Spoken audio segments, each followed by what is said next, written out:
Well, hello, great friends. Want to know how I pulled this amazing flower pot together in a very special way, and I won't have to water it every single day during the hottest parts of the summer? It's called a wicking tub, and it can be for vegetables, ornamentals, flowers, or a butterfly garden. Want to know how I do it? Well, stick around, and I'll show you just how it came together. If you remember in the past, one of the wicking tubs that we had done actually holds our strawberries and other vegetables in the garden. And I'll put the link to that video right up here in the corner. And today I'm going to be doing another one that's just going to be holding flowers right next to our new gate out in the system. But then I thought I'd show you how I was going to improve it or make some adjustments just as an experiment. Well, I start off with the basic same foundation. I got this beautiful white planter that's going to coordinate with the components of the garden or the fence line decoration that we're going to be doing. But the bottom and the main components are going to still be the same. So stay with me as we get it together and come together on some really great pieces. First thing we do is we're going to be utilizing food grade or recycled water bottles.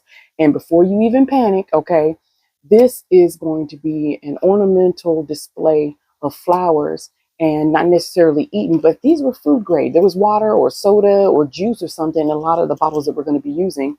And all I did differently, or all that I did with these, is that I made sure that there were holes punctured in the bottom and along the top to allow water to go in and air to come out as the water bottles fill from the bottom. And I'll explain more of that later. And it's really very simple to do. All you grab is a soldering iron, and you grab the bottle or plastic of choice, and you just make a series of holes across the bottom, a series of holes across the top. And this will allow the water to enter the bottom and the air to escape from the top. And it's really so easy, and it's perfect to do on a rainy day.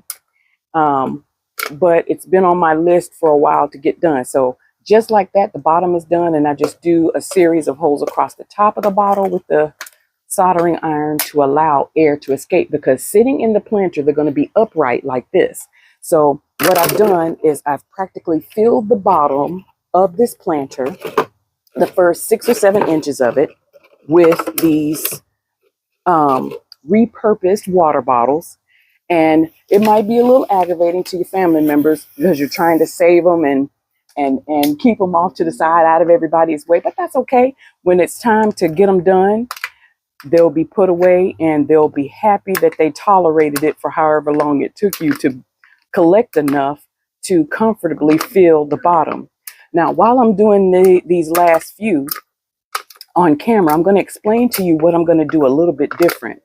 In the past, what I had done is I had left a vacant spot in the center to allow soil to only penetrate all the way down to the bottom in the very center of the planter, allowing wicking motion to saturate that little patch of soil to bring up to the top. But I thought with these two not being part of the regular garden, that these would be truly flowers, that I would do this experiment with these two just to see how well it does. So the difference is going to be, I'm going to be using an old pair of, or old sheet, basically a cotton sheet, 100% cotton sheet.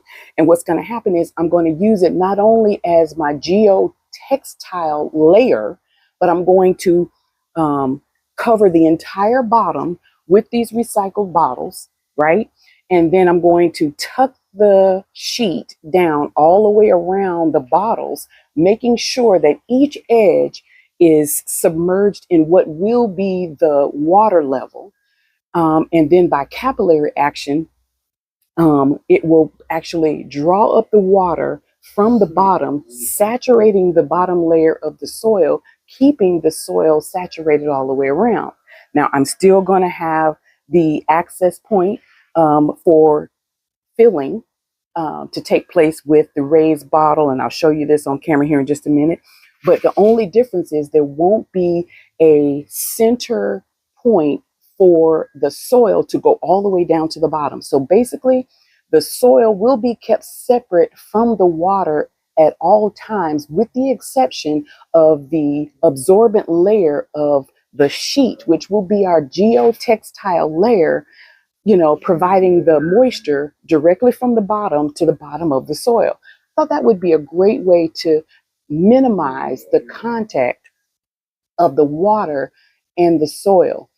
And I want to see how well this moisture is maintained. So as I finish up these last few, I wanted to kind of explain that little bit of difference, because I've been watching the wicking tub videos that others have done, and that's pretty much I have learned just about everything that I'm doing here on the channel. Making adjustments, because that's what gardening is all about. You make adjustments, you make changes, you do experiments in your area with your comfort level, and you come up with great ideas of your very own that you can use in your garden. And that's exactly what I'm doing. So as I finish these last few bottles, really doesn't take much time at all. Now keep in mind, the planter itself doesn't have any holes in it yet. Most of the time when you get them from your big box store or wherever you purchase your planters from, they don't have holes in them already. They let the purchaser decide how many or how large the holes are. And I'm going to be drilling special holes in this planter, just like I've done in the past, and I'll share that with you here in a minute too. So what I think I've done is I think I've gotten the bottom completely filled with all the bottles standing straight up all across the bottom. I probably need maybe 2 or 3 more. So that's fine too, because there's plenty. Like I said, my family's going to be very happy that I got rid of these. And make adjustments along the way. That is what these experiments are all about. And with materials that you would otherwise throw away, you're not going to lose a thing, because what harm would there be if this doesn't work? I lose a few flowers, I take it apart, and I re-evaluate what needs to be different and fix it and plant new flowers. But my idea or my dream is, or my thinking is, that this is going to work out great, actually. We've seen other experiments where people use the same wicking technique to water their indoor plants, using a 100% cotton rope or string or twine, dipped in a bottle just like this off to the side, and the other end put in put in a plant, and you see the little drips going into the plant, and it serves as a an automatic watering system, and it works primarily the same way. Only difference is this will involve a sheet being tucked down around the bottles that are standing up, and it will pull up water. So as the sheet and as the soil on the top dries out, it will continue to pull water from the bottom, keeping just the right amount of moisture in the soil to not over or under water the plants above. So I'm going to do maybe 1 more bottle, because I want them all firm, because I don't want them shifting around in the bottom of this thing. And I think this might do it here, this last one here. And like I said, these are just regular drinking bottles, juice bottles, soda bottles, whatever you have laying around. Do a few across the top. Stand this up in there, and this should get it, I think. And it always seems like, oh, you need 1 more, you need 1 more. And of course, I need 1 more. See, just a regular soda bottle. Rinse them out ahead of time, or don't. I don't think it really matters one way or the other, as long as you don't have anything toxic in there. And if you were drinking out of it just days before, it's probably fine. Ultimately, it will rinse itself out. And like I said, I'm just making sure there's plenty of holes in the bottom, so that the water, as it fills up, will go into the bottom, forcing the air out of the top holes, so that these bottles will serve as a reservoir for the water to be contained. Now we've got it all put together.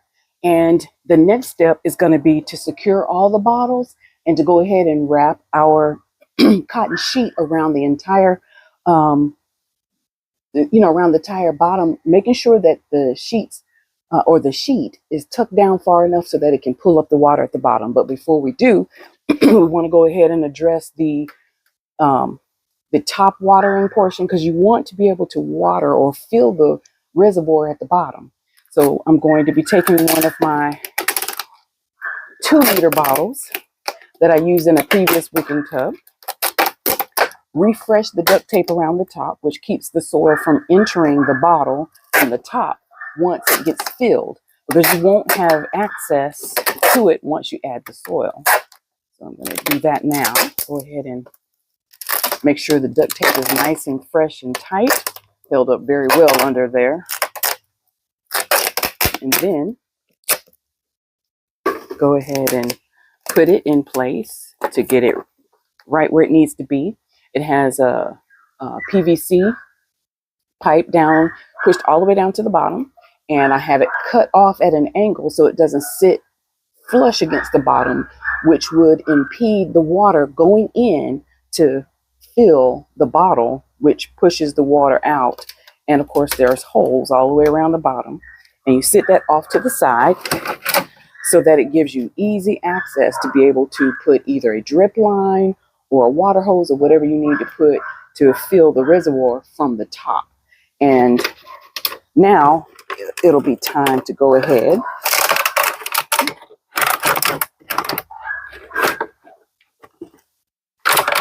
pushing all the bottles down flush so that they are in touch with the bottom. And now we take our just a regular cotton sheet, worn out from regular use on your bed, but made of 100% cotton. Now, is this going to last forever? No, it's not going to last forever, but it's going to give me at least a good year. So I'm going to take this and lay this right over the top of the bottles, pushing it down all along the sides, covering the bottles completely, tucking it all the way down, and I'll show you what it looks like after. So this will not only serve as our geotextile layer, but also our wicking layer. So I can feel it. I can push it all the way down to the bottom. So I know that it's going to come in contact with the water that we put in. Okay. So it's basically making like a capsule right in the bottle of the tub. And this is what it looks like. All right.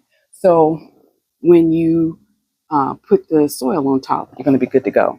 Now, before we do, now we get to determine where the side holes or the drainage or the overflow holes are going to be. And that's what I'm going to do now.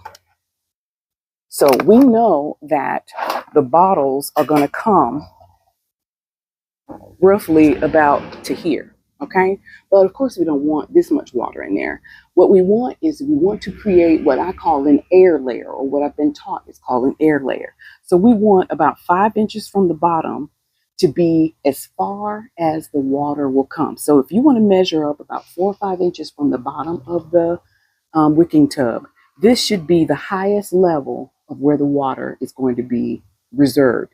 So when you put it in place, you want to make sure that your wicking tub is level so that all of the drainage holes will react and respond at the same time.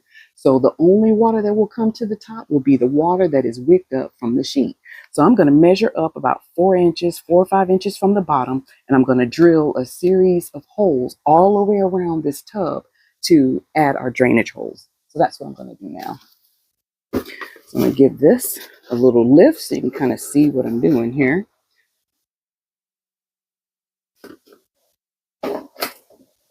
Sit this right here, get my drill, and all I'm doing is using a regular drill. And I love these plunge bit, has different circumference in it, and it's measured at different widths all the way up. And what I'm going to be doing is I'm going to be doing right at about a probably about 6 half-inch drainage holes that will provide us an overflow spot to let the excess water out to keep our wicking tub from turning into a bathtub. So I'm going to go ahead and add this to my drill. and tighten it up. All right, it's ready to go. So the first hole's going in, measuring up about 5 inches. Probably can't see them on camera, but I measured up about 5 inches from the very bottom. And we're going to go ahead and drill our first hole.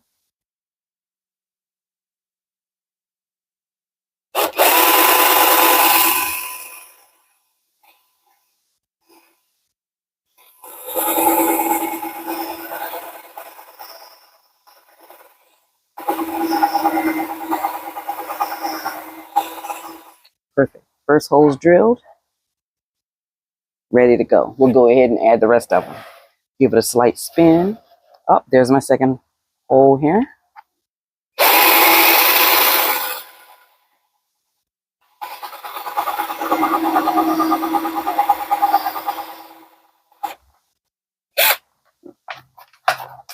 Perfect. All right, let's go do the rest of them. You know, you can do this. This is easy. And with the temperatures on the rise, it's so great to know that this planter will hold water longer and you'll have to water a lot less often. And now we're ready to go ahead and add our soil. And then after that, add our plants. One more check to make sure the sheet is tucked all the way down and making sure the holes are not plugged. I feel a spot there. Just making sure that the drainage holes are functional. Okay, great. So now we're going to go ahead and add our soil.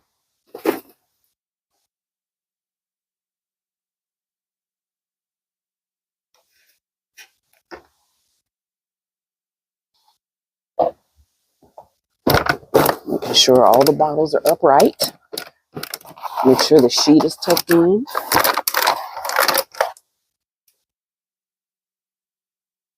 Now these bad boys can be heavy. We're going to add our soil. Now, you don't want to fill it with water until you put it in the spot where you know you're going to be, putting it permanently. Because I'm telling you, this bad boy is going to be heavy. So the sheet is all tucked in. I'm going to go ahead and make sure everything's got a good contact. Now, time to add some plants.